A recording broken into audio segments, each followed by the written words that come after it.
Awesome, everyone. So we have been getting quite a few questions just around like how to work with investors.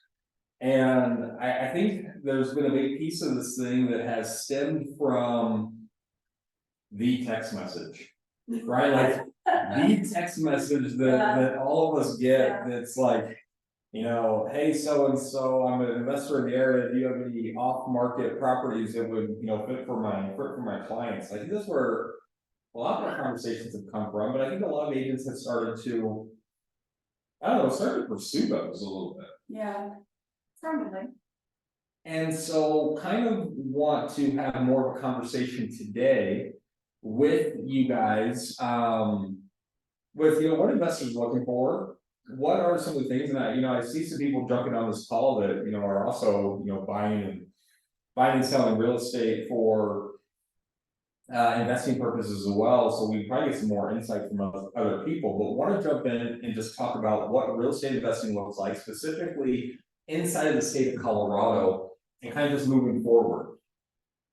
So we go through this and it says, real estate cannot be lost or stolen, nor can it be carried away. Purchased with common sense, paid for in full, and managed with reasonable care. It is about the safest investment in the world. Franklin D. Roosevelt. Right. And so as we're looking at this, guys, here's one of the big reasons why people are flocking to real estate. Home prices tend to rise along with inflation. And this is because home builders' costs rise with inflation, which must be passed on to buyers of new homes. And it says existing homes too rise with inflation. If you hold a fixed rate mortgage, as inflation rises, your fixed monthly payments become effectively more affordable. Moreover, if you are a landlord, you can increase the rent to keep up with inflation. Great. So, yeah, right. We're looking at this thing, and everyone, I don't think that this is common knowledge, even though it should be. Yeah. We are the only country in the world with a 30-year fixed rate. The only one. And so it's crazy, right? And so when we think about this and we start looking back all the way back into the 90s and we'll look at some things, is that real estate has increased 4% year over year. And there's a lot of talk around like getting into real estate because it does, go through and outtrend some different things. If we look at this is a graph showing what the average sales price in the United States all the way up until 2023. And we see that there have been some bumps, but it's not as volatile as the stock market. And some of these other investments that you can get into, like I don't know what everyone's Pokemon cards are doing right now, or their Jordan collection, or their baseball cards, and or whatever other investments that people are doing, if we can call those investments. But real estate traditionally goes up, and yes, there is some bumpy moments, but for historically speaking, we can see that it just goes up and up and up. There's another quote that says, the best time to buy real estate, 5 years ago. Yeah. Yeah, it's Second best time today. now. Yeah, absolutely. So as we're going through this thing, one of the big things we need to keep in mind is leverage. This is the biggest, most powerful tool that you have to gain wealth, is this concept of leverage. And it's OPM, other people's money. So you can borrow money from banks, mortgage companies, owner financing. It doesn't say this in here, but you can go get hard money loans. And it says appreciation and rent are based on total value of property, returns on investment as calculated by money invested. So here is the calculation when we kind of go through this, but I want to show you this next slide. This is the difference between, the stock market, mutual funds, money market accounts, and investment properties. All the start value is $100,000. And this is the actual value of either the stock that you're purchasing, the mutual fund, the money market account, or the investment property. Now you're like, Charles, I thought you and Stacey were talking about Colorado, where the $100,000 homes at. Yeah, well, And it's easy math, right? yeah. I'm not a mathematician, so we gotta kind of dumb these things down for you. So as we look at this, most anything that we purchase, whatever the value is how much money we have to bring. right? So look at the stock market, if you buy $100,000 worth of stock, well, then $100,000. If you go into a mutual fund, money market account, $100,000, bring me 100K and it's all yours. Real estate, you get to use OPM, other people's money, which is big. And it doesn't matter if you're talking fix and flip, or if you're doing a fix and hold property, whatever that looks like you get to leverage other people's money. Right. And if, for the most part, for everything that we're talking about, it's about 20%. Yes, if we're talking about, hard money loans, then, 10%, 11%, maybe somewhere in there, depending on where you're at. And so you get to bring a little bit less, but if you were to, refinance out of some of these things, you're gonna be at 10% or 20%. So going through, this is one of the biggest pieces that's leverage, and this is why people get excited about using real estate. And we know that real estate has created more millionaires than anything else in the history of civilization. Real estate. Some terms, right? Like, these are different things that we think that people need to know. We have ARV, after repair value. Yep. We have ROI, what is the return on your investment? Your cap rate, your LTV, your loan to value ratio. And this one term is this cash on cash return. Stacy and I were having this conversation the other day, and I think that there's a lot of people getting into these rich dad, poor dad classes. Yeah. Or whatever these seminars look like, or maybe they're going onto YouTube and they're doing all these different things, and they're coming up and they want to talk about capital. And one of the most interesting things is, I think if you go to a rich dad, poor dad class, they're going to teach you about cap rate, and they're talking about the importance of it and this and that. But I think if you were to listen to even this Robert Kiyosaki talk, like casually, not in the setting where you're paying him $10,000, $20,000, $100,000, he's gonna say, listen, cap rate doesn't matter. Like, if someone comes up to me and starts talking about cap rate, I just think that they're trying to use whatever they've learned to sound smarter than what they are. And I'm more of a fan on cash return. How much money do I put down, and when can I get that money back? What is going to be my annual return on that money to see kind of how it balances out? And I think this is the big game. If we were to talk about the game of this thing, it's this right here. If we were to look at this, the national average savings account. Guys, this is the amount of money that you are bringing back if you were to go into one of these banks. And what's interesting, if you were to look at this, minus the annual, I put that in there twice and I forgot to delete it. If you were to look at this thing, the big banks, the national banks, the brick and mortar banks that are on here, look at their returns on the bottom. They're slim to nil. Like, you're not making any money on your money in the grand scheme of things. Yeah. It's not keeping up with inflation. So as the price of eggs are going up, the price of gas is going up, your utility bills are going up. The amount of money that you're getting for parking your money in a bank account is not increasing at the same rate. So this is why people go and they invest in real estate and they do these other things, because they want to see how they take their money and make their money work harder. And if you were to look at this thing, this UFB Direct, which I don't know, it's an online bank, who knows what it is. Yeah. Their highest rate of return, and they're at 5.25%. And then it drops off. And then it drops off significantly from there. So the game that we're playing is, how can we make more money than the bank is going to give us if we just sit and park our dollars? What are our thoughts on this? So Jordan, I'm going to pick on you, man. I see you on there. I super appreciate you being here with us. When you're looking at these investments, because I know that you and Katie are doing big business, and sometimes you're like, does this deal make sense for us to purchase ourselves? What does that look like as you're kind of figuring these things out? Yeah, I mean, we pretty much look at, within a certain price point, right? Almost every home we look at it first, if, can we buy it And in what capacity would we buy this? Would we hold it? Would we flip it? A lot of that depends on price point, location, terms like you used, ARV, what our entry point is, what the seller's motivation is.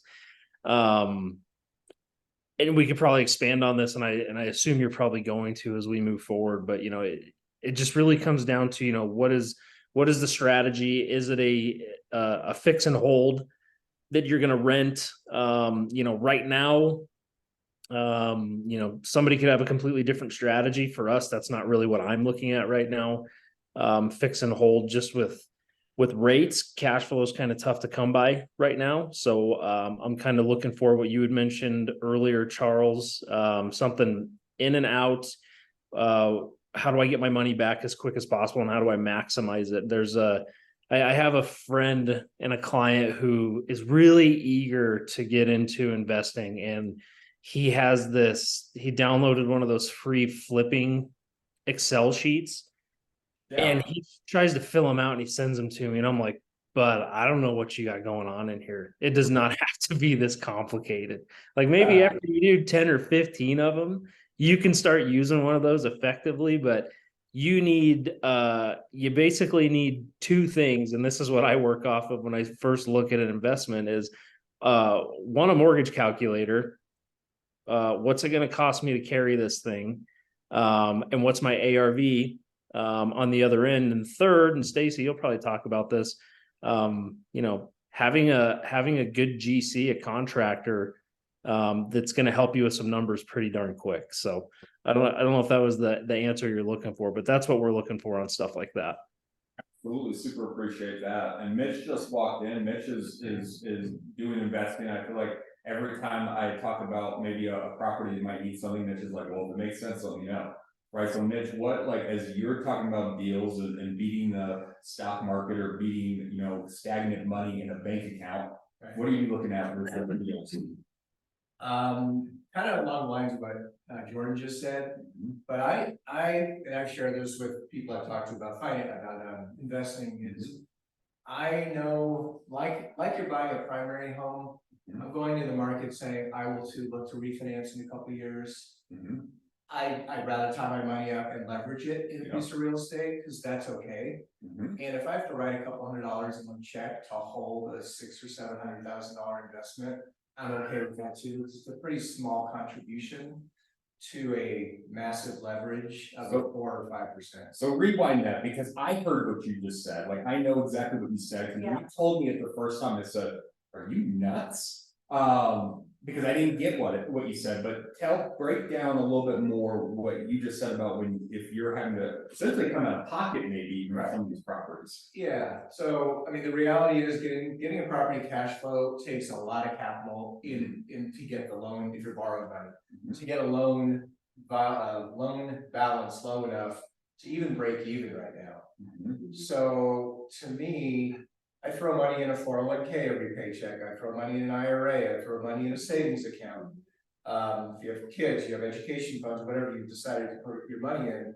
I've also said, now that my finances are different without having younger children, is I'll throw money at my investments, which is real estate that I own. I'll pay the loan down quicker. I'll contribute $300 or $400 to cover a negative cash flow on a property, because that's the market. The market is a negative cash flowing market from what we're accustomed to when we were putting 20% down. Now it's 25 or 30% down, and you still have a negative cash flow. But I'm going back to, like we talk about all of our primary resident clients, and that is, can you go and leverage a $700,000 or $800,000 property or $600,000 property and put $300 a month and earn the kind of return you're getting on average appreciation? And you go back to that calculation where you're getting 4% on 700,000 is $28,000 a year. Compound that over how many years you own it. Right. You are reducing your loan balance. Your renter is paying the majority of your mortgage. You're spending $300 a month or $400 a month to get 28,000. So you're spending 4 times 12, so $4,800 to get a $2,800 return. That's a massive return on my $400 a month. Granted, I have money tied up in capital, but I'm getting a better return by putting it in real estate than I am in a 5.8 6-month CD, which is still an amazing return. And I have money there too, because I need liquidity and I want to get some return for that money, but it's not my long-term holding. But you're willing to forego the cash flow right now, coming into you, because it's a long play, it's not an expense, it's not, yeah. That's a different, I mean, that's It's a different one approach, approach. yeah, it's a different approach. for sure. Yeah, long-term rentals are not a get-rich-quick scheme by any extent of the imagination. I mean, I'd say no real estate is. And even lesser so here. So what Mitch just said for those, in the back of the room. Is he goes through and he looks at this more as what would he do if he was buying into the stock market, his 401k, whatever. He's actually putting money, he's getting a return on his investment. So what does it look like if you do have to contribute $200, $300 extra per month because the rent isn't covering it? If you're getting $28,000 in appreciation every year, because historically speaking, since the 90s, homes have appreciated 4% year over year. And I think that's a different way to look at it, right? That is a way different way to look at it than most people do. And I think that dog hunts, I think it makes a whole lot of sense. Any thoughts on that, guys, from anyone? Perfect. So I would say that definitely absolutely makes sense. And Mitch and I have talked about that several times. And he's been investing, he was probably investing in real estate before I was born, not to call you out there, Mitch, but it's hard for me to jump on that, but it absolutely makes sense because the only thing to keep in mind is, what capital are you putting up to make that happen? And how quickly do you want that back? Because if you're negative cash flowing, yes, you're getting appreciation, but how are you getting that capital back? Just something to keep in mind, because I'm to a point now where I'm okay with negative cash flow for the right house. Absolutely. Right. I've gotten there. So the next step is where does the capital come from to make it happen, and how does it get put back, because your investment's not giving that back right away. No. If that makes sense.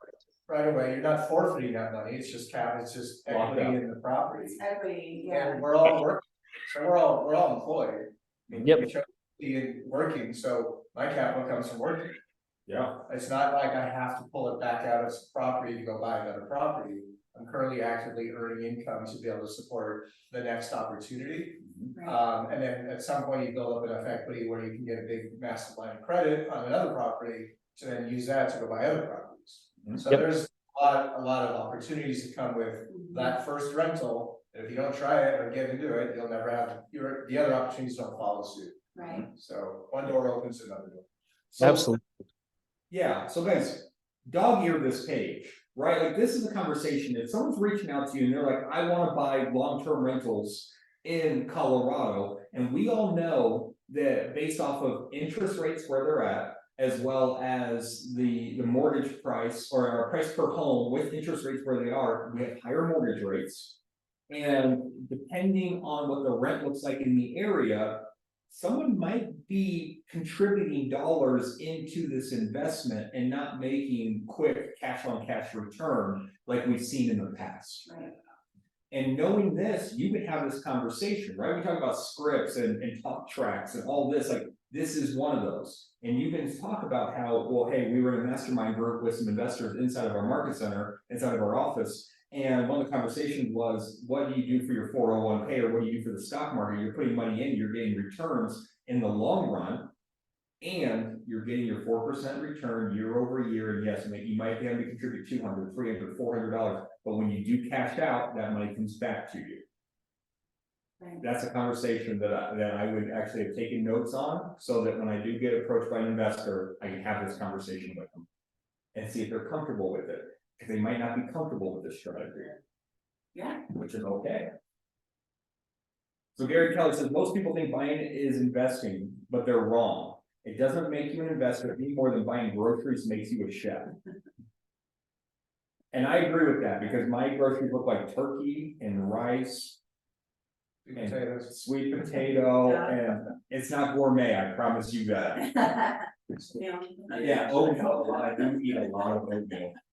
Alright, so real estate investing offers numerous opportunities to make money without having a real estate license. Yeah, And this is why they're coming to you guys. So this is why you can do rental properties, Mhm. short-term rentals, fix and flips. Wholesaling, guys, you're not gonna get really involved with the wholesaling piece. If you do get involved with the wholesaling piece. As the real estate agent of choice for this client, you're not gonna make any money. I don't think it's a bad way to get them into the property, but you're not gonna be able to be attached to the buy side to get a commission. Crowdfunding, REITs, real estate syndication, real estate notes, tax liens, like there's so many different ways that people can make money, but I'd say it's the first top three. That they're coming to you for, they wanna do a fix and flip. They wanna do a short-term rental. They wanna do a long-term rental, like, these are the reasons why they are coming to you, and you just need to know the language. Again, with the wholesaling piece, there's companies out there, and some of them are good, and some of them aren't good. And most of us in this room that have listings, especially when they're lower price point, like we get these emails from these companies, just like the text messages that all of us get. yeah, I got a text message since we've been in here. Yeah, I think I received 3 emails the other day, but one of the emails that you guys are gonna get is a blank offer. Or an offer that had no context behind it with no phone call that is offering you $100,000 less than you have your property listed for. Yeah. And that's a wholesaler. And the wholesalers, that's what they're doing, is they're finding off-market properties, yes, but they're also going for properties that are on the market, so let's talk about that strategy. Stacy's gonna put you on the spot, and so if you were, you were approached by a client and you responded to one of these text messages, and you're like, cool, let's do this thing. Okay, If you were to take a wholesaler mentality, like some of the things that we see some of these guys do, what would you do? To actually go after some of these properties maybe on the MLS? To get a better deal for your. oh, if they're looking for something at a deal or whatever, yes, I'd look for things that have been on the market, I'd look for things that. For a longer period of time, I should say, if they've been sitting on the market and haven't sold, they're probably overpriced if it's been a while, so, make an offer. I think a lot of what investors and wholesalers do is make a lot of offers. Until one of them sticks. I mean, I've seen it with people before, yeah, they go in and they're like, let's just, I know they're asking 600, but. I can't make the numbers work on a flip unless I offer him 500, let's just see if he'll take it. Yeah. And it doesn't. A lot of times the seller is just like, no, why would I do that? That's crazy low. But these people make so many offers that something, eventually somebody's like, I'm so fed up, yes, just take it. Like, and so they get something. Yes, it is one of the options to look at something that's been sitting there longer. And you can do it, I would say, as a real estate agent, just like wholesalers do it, just like these other guys go in and do it. You can make offers too. You never know what's gonna stick. It's a lot of work. It is a lot of work. It's a lot of work to do that, to go through and do that. And I would say that that's why, I mean, if you are a listing agent and you're getting offers from wholesalers, you probably notice that the contracts may not be, Pristine. yes, that's a good word. That's a good word, because honestly, they're just like, meh, meh. They're just throwing spaghetti at a wall, so if you wanna do it and do it well, and you're writing a great contract and looking at all the dates and deadlines really carefully and like, whatever, you just spend some time, I mean. It's a lot of work to go out there and find all these properties and keep making offers on them, I would say. I don't know. Someone raises their hand, right, and say, hey, will you help me find a property? You guys, first and foremost, we've been talking about this commission lawsuit that's going on, where day one was yesterday. Some things came out of there, and we'll look at that a little bit later in the week, maybe next week, but. Get an agency agreement signed, like, that's probably the big thing. Dale, go ahead real quick, what do you got? I mean, here's the thing. I mean, everybody that's looking at doing the investing, I have a pool of investors, which is very small, 3. I keep it small because you can, like they said, waste a ton of time chasing these properties down, waste a ton of time writing offers.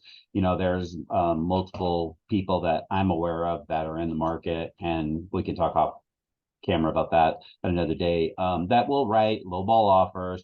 They are investors. They are the, typical wholesaler, fourth down. They'll get you to write a contract. They'll want to go out and show the property 22 times in their 4 days that they have their, inspection periods to try to wholesale it off. You find it through channels. And needless to say, they'll tap the property and then cancel the contract. And, they've got no liability, $1,000 earnest money. They'll make sure they pass that before that time. So you got to be careful with investors because they will drag you through the mill 100 times. And I know Charles and I've had these conversations with several of these. I've been doing this, with investors since 2008.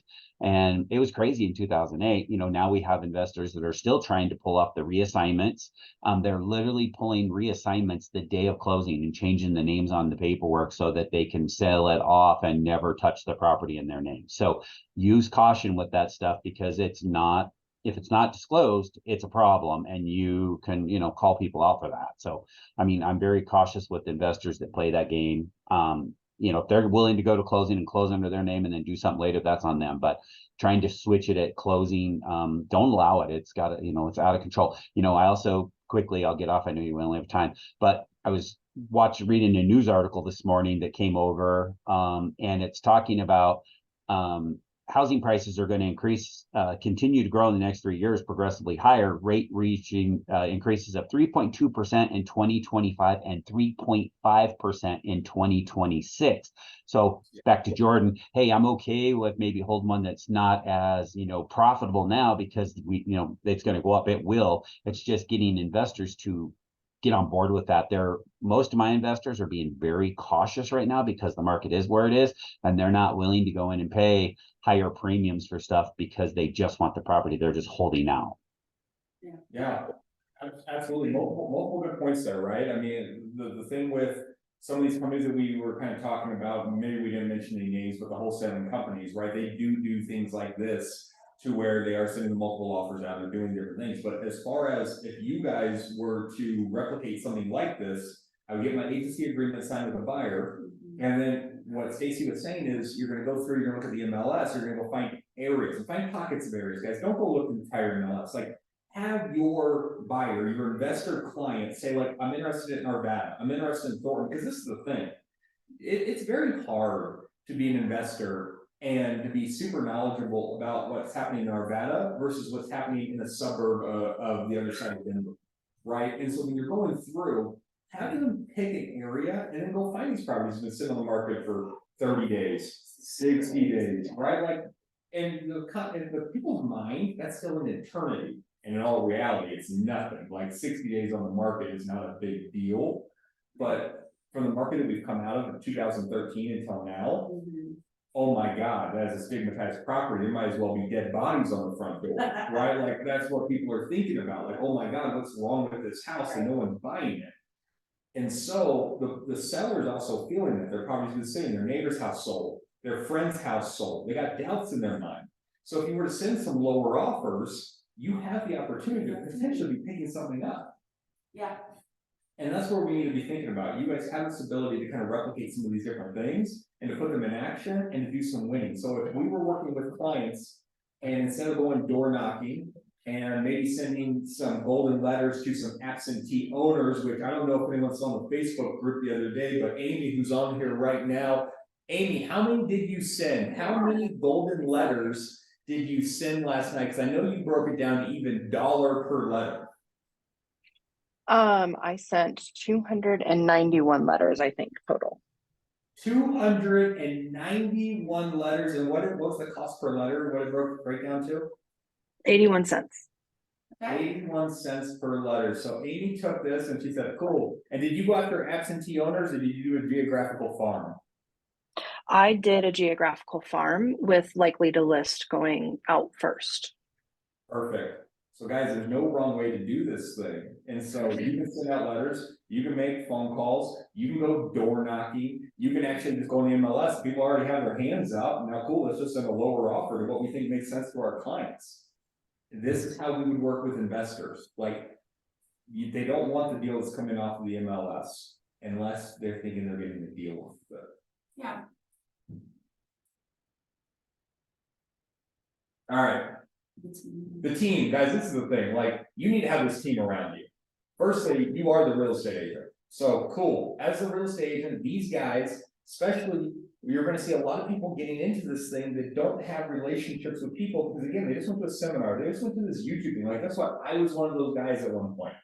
And the only person that I knew was a real estate agent who was, I remember seeing her billboard at Ralston Valley on the scoreboard. And I'm like, oh yeah, her son's a real estate agent too. That's how I found my real estate agent. Like, most people don't have the real estate agent, and then I actually had many questions for this person, like, hey, do you know any real estate attorneys? Hey, do you know any contractors? Mhm. Right? Where should I go get money from? Like, all these questions I had for my real estate agent. So this is what I would do. Start making these phone calls, guys. Start going through and looking, like, do you know any real estate attorneys? Go have a conversation with them. They're people, they'll talk to you. Go find a CPA. Honestly, you probably need one yourself, Yeah. right? So go through, have these conversations.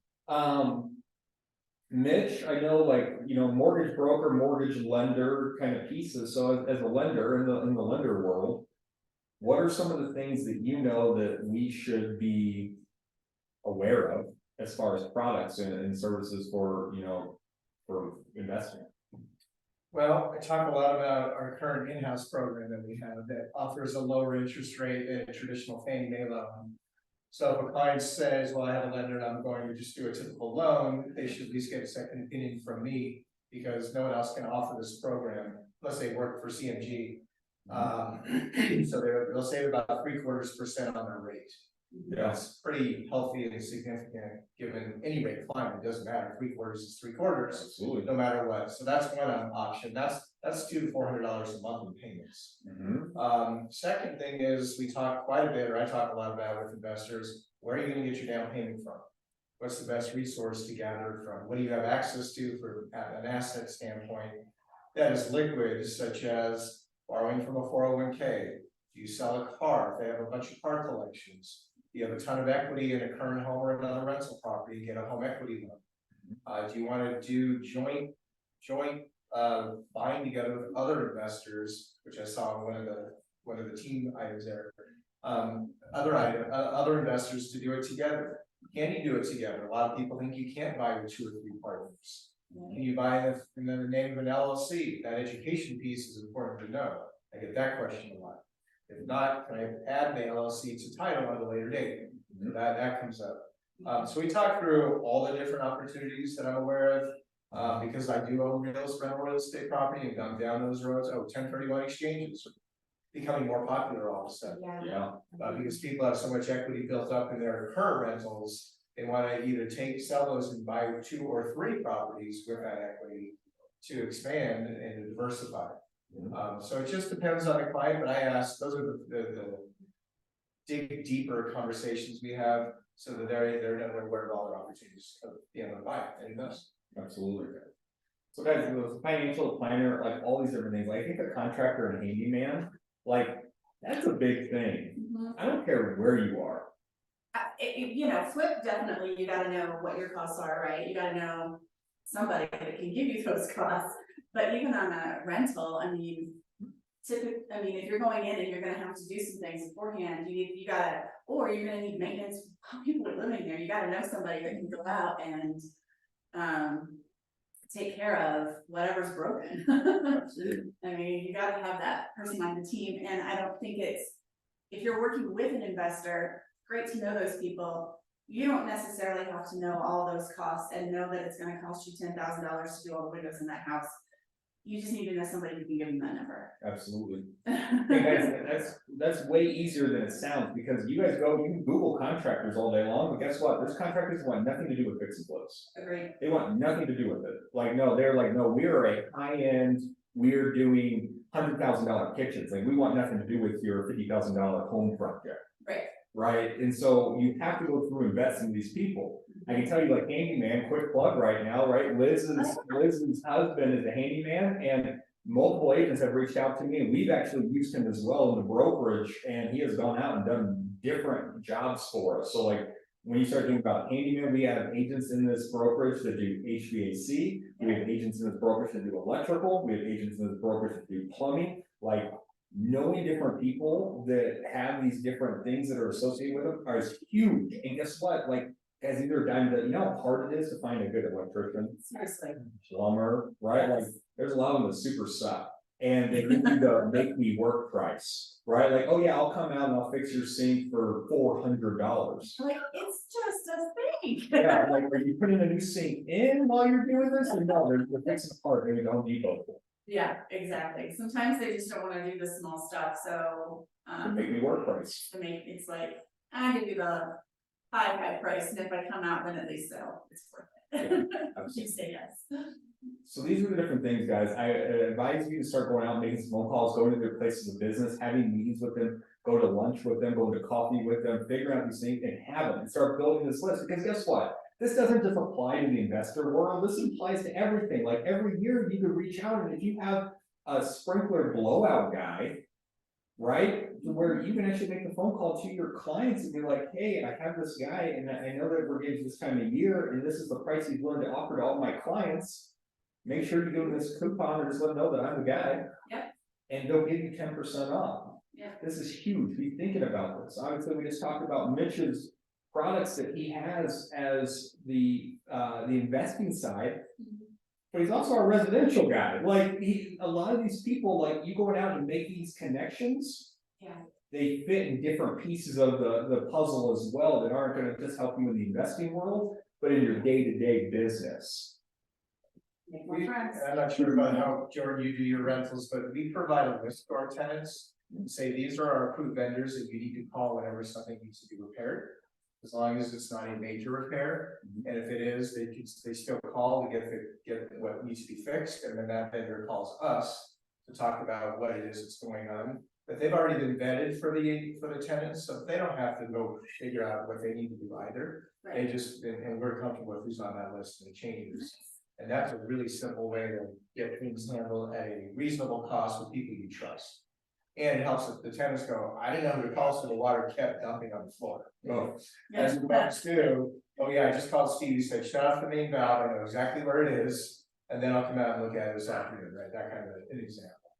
that's huge, guys. If you guys didn't write that down, like who is putting together their exclusive list to when they are talking about these investor clients and you're like, and hey, when you work with me, I actually have an approved vendor list that I work with and I'll give to you so that you can actually put into your portfolio properties for your people, so they know that these people have been vetted and they can actually use them. Like, guys, that was big. That was a huge pro tip, like that you guys can use. Very, Yeah. Yeah, I mean, exactly. it makes sense. And I can't stress enough how important that is, and people that hear me talk about it like at coffee talk and stuff, but having the contractor contacts and having a good relationship with them, not just investing, but being in real estate will change your life. Yeah. It will make your life so much better because, when you ask somebody at the end of a transaction, hey, will you leave me a review? What do you think? How did it go? And because you were that person that was Johnny on the spot, the professional that helped them get through their inspection, because you had an electrician you could call the day you got your inspection objection. And when the buyer said, hey, we want 10 grand to fix this, but you have a licensed electrician that said, hey, that, $3,500 tops, and you can be that resource, people remember that. Now, obviously, it's going to come in handy when you're talking to investors, but even if you're not working with investors, you have to have that in your back pocket to be a resource for your clients. So can't stress enough those relationships with your contractors, because they will make your life so easy. Sewer contractors, when we're dealing with sewers, electricians, plumbers, HVAC techs, I feel like we're on the phone with one of our contractors at least once a week. Hey, what do you think about this? What do you think about that? Now you have to treat them really well too, right? You can't just be getting free stuff from them. So you got to send them Christmas cards. You got to take them out to lunch.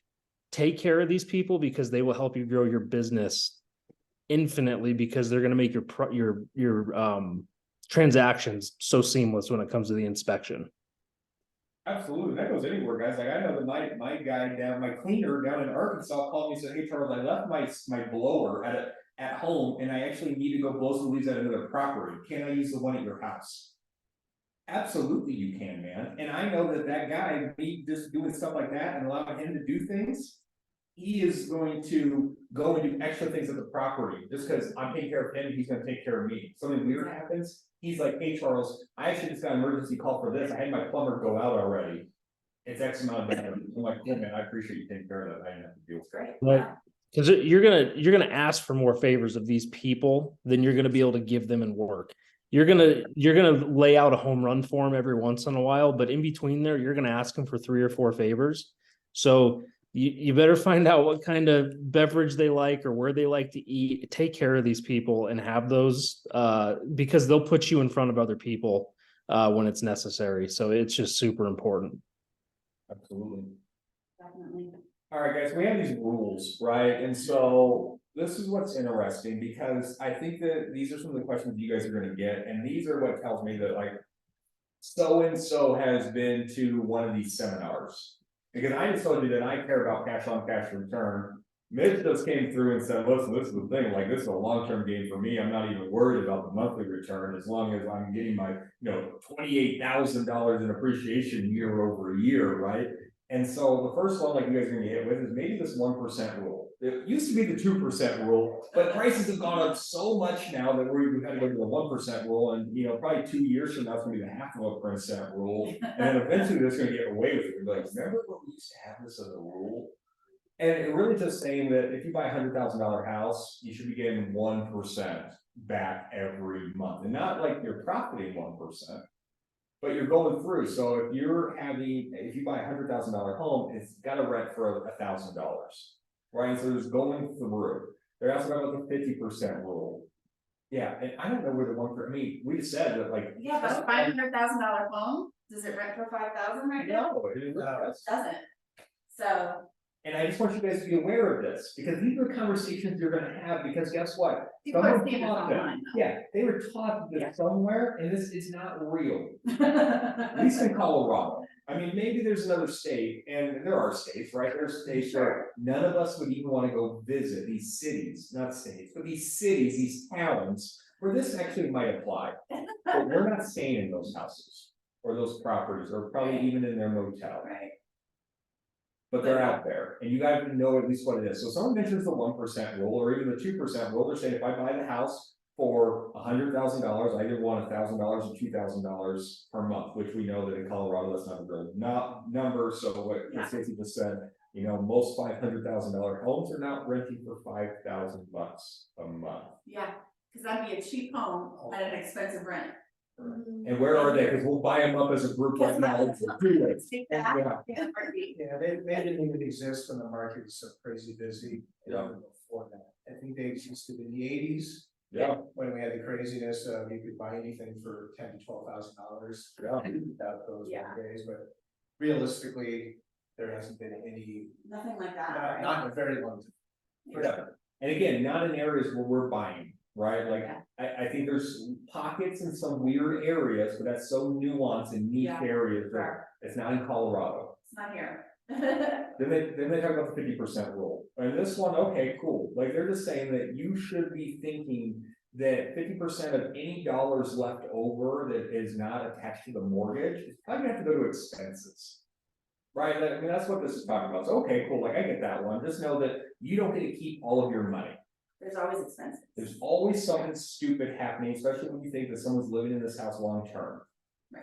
Stuff will happen. So even if it isn't, or definitely short term. So even if they go through and they don't make a phone call to you for 6-7 months, just know that if you're doing stuff where you're actually auditing the property once a year, you're probably gonna walk into something stupid that needs to be fixed that they didn't even tell you was there. Right. So don't It's the spend all the limit. money. Yeah. Because they just didn't realize, they didn't want to bother you, they didn't realize that the hole that they put in or the glass that they broke was a big deal until it was winter time and now the cold air's coming in. Yeah, for sure. And then they talk about the 70% rule, right? And so the 70% rule, and this is where I think a lot of your investors are popping up right now as well, Yeah. for fix and flips.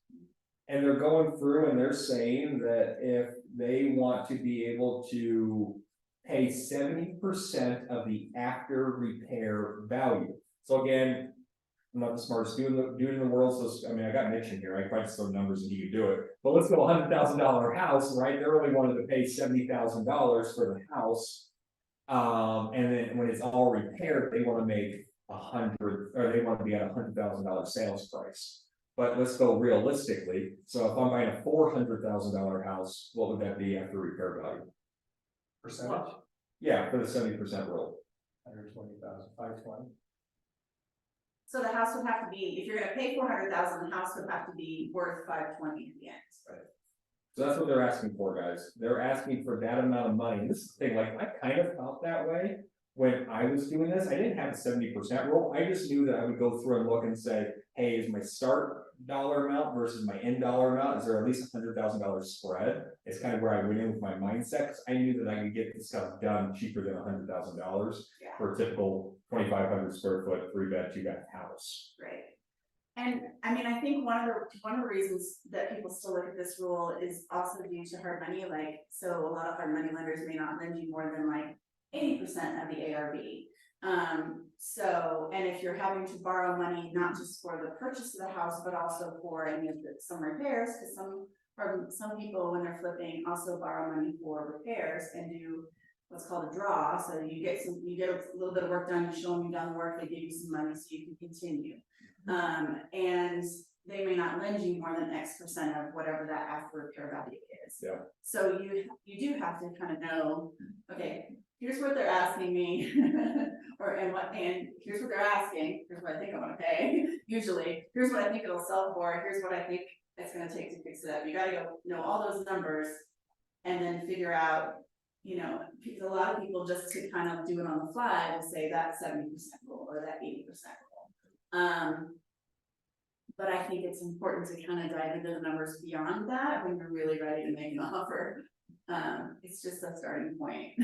What are your thoughts when you're doing a fix and flip? I don't know how many fix and flips you've done. I've done very few. Yeah. I've done 3 in 30 years of investing. Yeah, I've done a couple specs and had a 20% return on the specs. Mhm. And we got a -2 return. Yeah. Because the market transitioned at the Yeah. time we did these specs. Yeah. Wrong timing on those. Yeah. Which is why I have long-term rentals, because it's a whole lot more comfortable. Yes. for you, yeah, Knowing that it works. Yeah.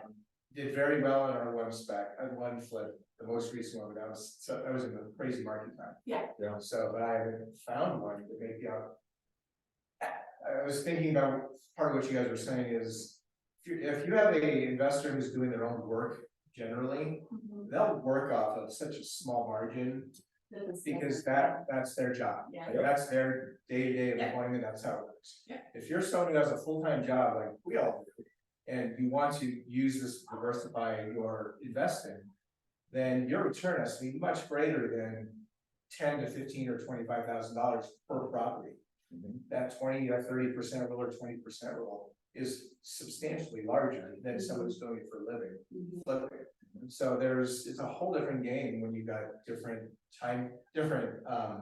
return requirements Yeah, on how you have to purchase the property to make it make sense. And that's interesting, because when I was doing fix and flips and I was actually doing the majority of the work, I wanted more money for my time. exactly. And then when I was just paying another company to do all the work, I didn't care. It was like, cool, like I'm making money on this, I wanted to make money. Like I wasn't gonna be happy with $5,000, but as long as I was making money, I was like, cool, like I put my money in, I beat the stock market, I beat my, Yeah. and I was all right with it. So that was interesting. So guys, again, like, we just have 2 different perspectives, and so you gotta go through and figure out what the client is looking for, right? Yeah, and what's best use of your time as the investor, full-time job, and then you want to invest a full-time flipper or a part-time flipper. I mean, in real estate, you could go get another listing or another transaction and guarantee you're gonna make X amount of dollars in your commission and spend that time there versus I'm gonna go look at the plumbing, I'm gonna meet the contractor, and I'm gonna make sure our work is done, I'm gonna do all those things. And you net, your return net after income taxes was $14,000. Was it worth 3 months of the risk, the stress, I hope everything goes okay, and they don't find we didn't know this was there for that kind of return. Sure. We could have done 3 more real estate transactions. Right. Right. So it's all cost effective. Well, listen, it's fun, right? To me, real estate is so much fun.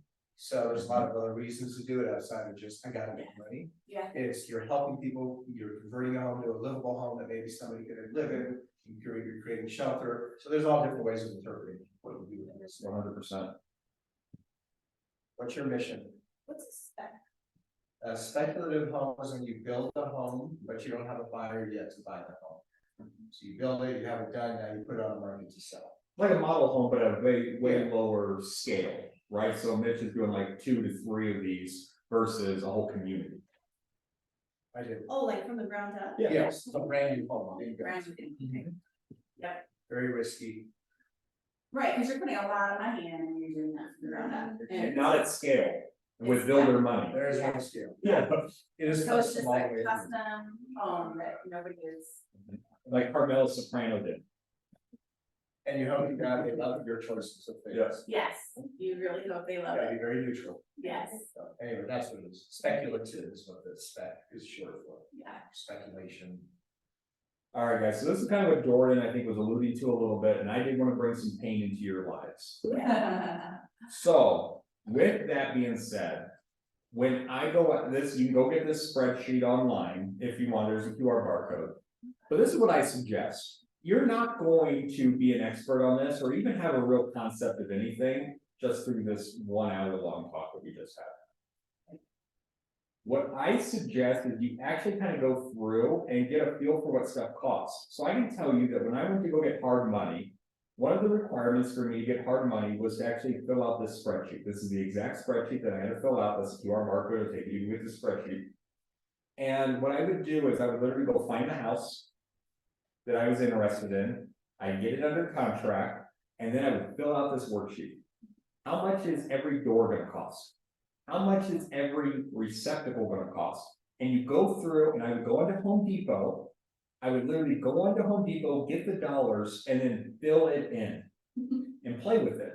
And this is what I think you could do. I think you can just do this one time, but go big on it. What would it look like if you guys were to go a 3-bed, 2-bath house, a 4-bed, 3-bath house, right? And just go bigger square footage and actually just have these numbers predetermined in there and have the square footage. And then you could have some kind of conversation with, oh, I think in the condition this house is in, if you were to do everything, it would be about $100 per square foot. Right? This would cost you about $80,000 to redo this. Receptacles, everything, minus labor. Who's your labor person?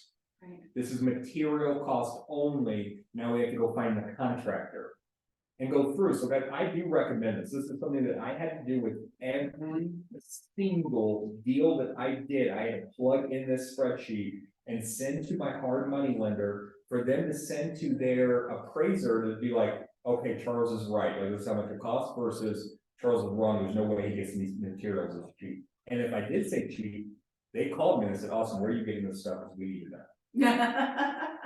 And- Right, And right, just going through and kind of playing with it. Yeah. And here it is, guys. So this is how you play with this. So a couple of questions that we've been getting as well is like, how do I figure out if this is a deal? And this is what you have to do. So what I did was went on and just searched in Arvada. It's a house in Arvada. Has sold in the last 180 days. mhm, And I found a property that was actually sold and flipped. okay. So this is the same house. Mhm. And I tried to get the same angle pictures on all of them, which actually didn't happen. And what I also found weird was they actually didn't use their buyer's agent to list the property Oh. when doing this thing. So that just tells me personally how loyal a lot of these people are. Get your agency agreement signed before you go to, Because you'll need 2 agency agreements. Yes, you right, will. to buy it and sell. and you can't do a tie-in, so you actually have to get 2 separate agreements. You Yeah. can't say, if I help you buy, you will use me as the listing agent. That's against the law. So we can't do that.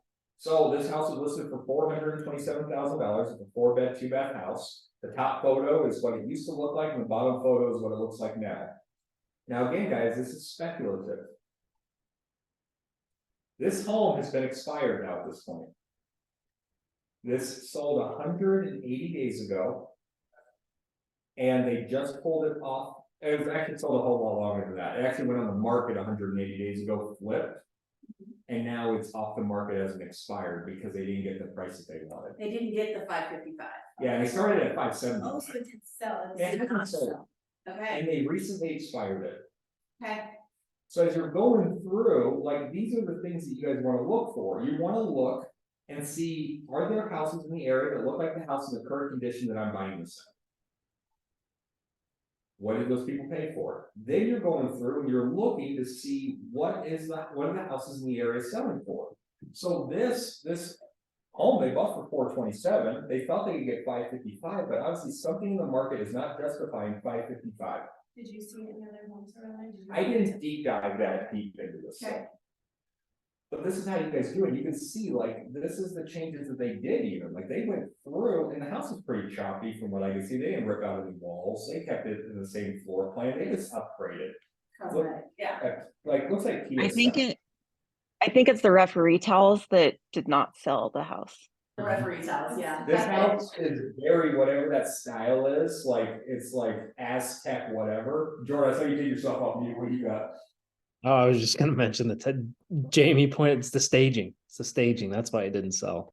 That Oh, is yeah. amazing. It's very, I don't know what you call that, bohemian, I think is the term. It's very bohemian if you were looking at the rest of the photos. Okay, interesting, And it's very small, okay. like that house is so chopped up, like it is tight. Mm. And I think it was like 1,800 square feet, and every room was closed off. Huh, I don't see me personally, I don't like that. Yeah. Especially 1,800 square feet. So guys, this is how you play this game, right? You're going through and you're finding the 427 house. But this, I don't know if the real estate agent or if the investor came up with the list price.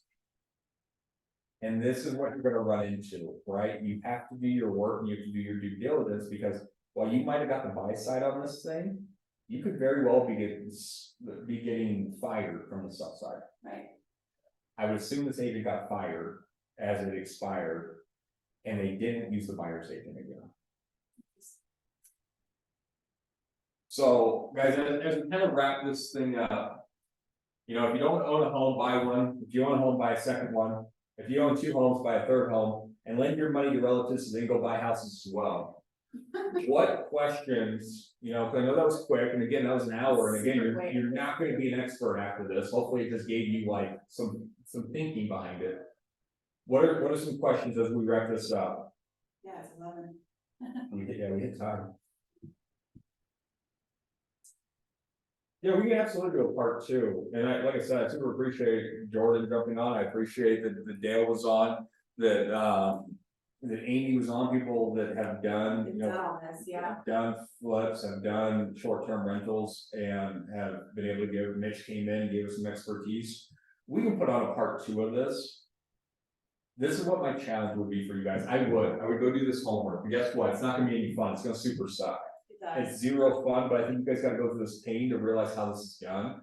Is if you are feeling uncomfortable, because that's a conversation that we get a lot, like I'm uncomfortable, like I don't know how to have a conversation with this person, I don't know what this looks like. I am so not the expert in this world.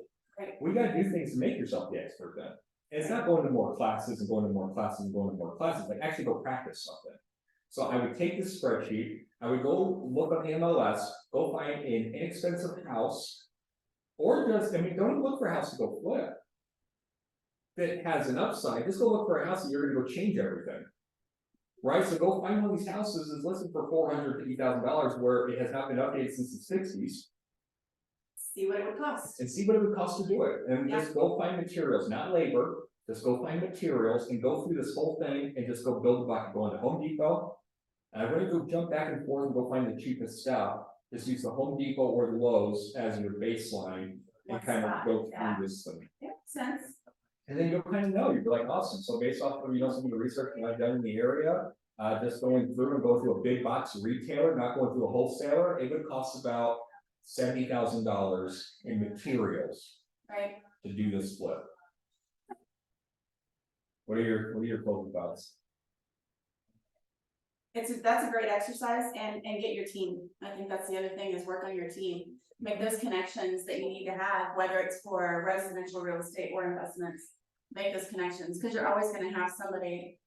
And because beyond the spreadsheet, you're gonna have something where somebody's like, oh yeah, that's great, but I need to replace the driveway, what's that gonna cost me?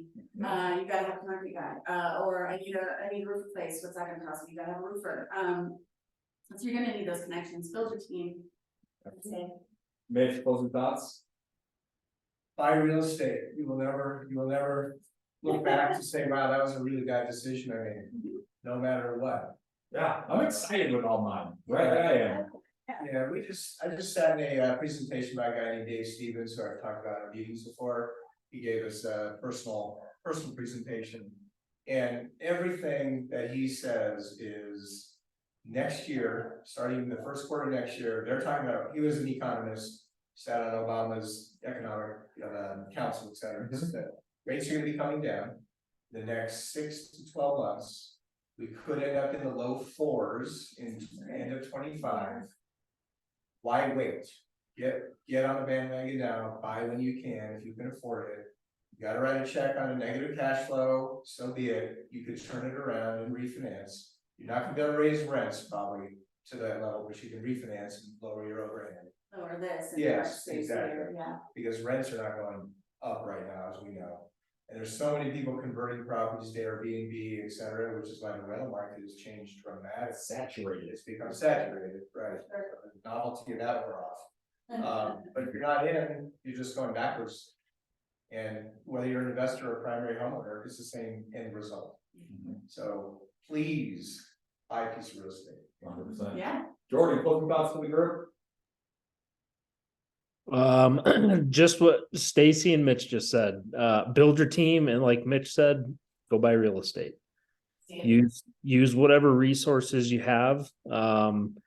And I'll raise my hand. I know Charles loves talking about this stuff. So does Mitch. So does Stacy. If you guys have any questions, if you guys have anything about investing, if you want to talk through a property, don't hesitate to reach out to me, because I'm doing it all the time on my own. So always happy to look at a deal with you. But go buy real estate. Figure out how to make it work, because you won't regret it.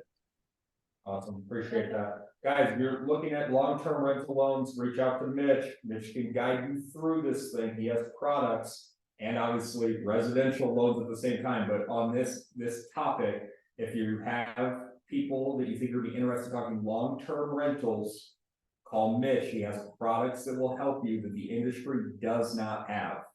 Appreciate everyone. Have a great rest of your day. We'll see you next time. See ya. A question for you. Also. Thank you. Thanks, bye guys. We're talking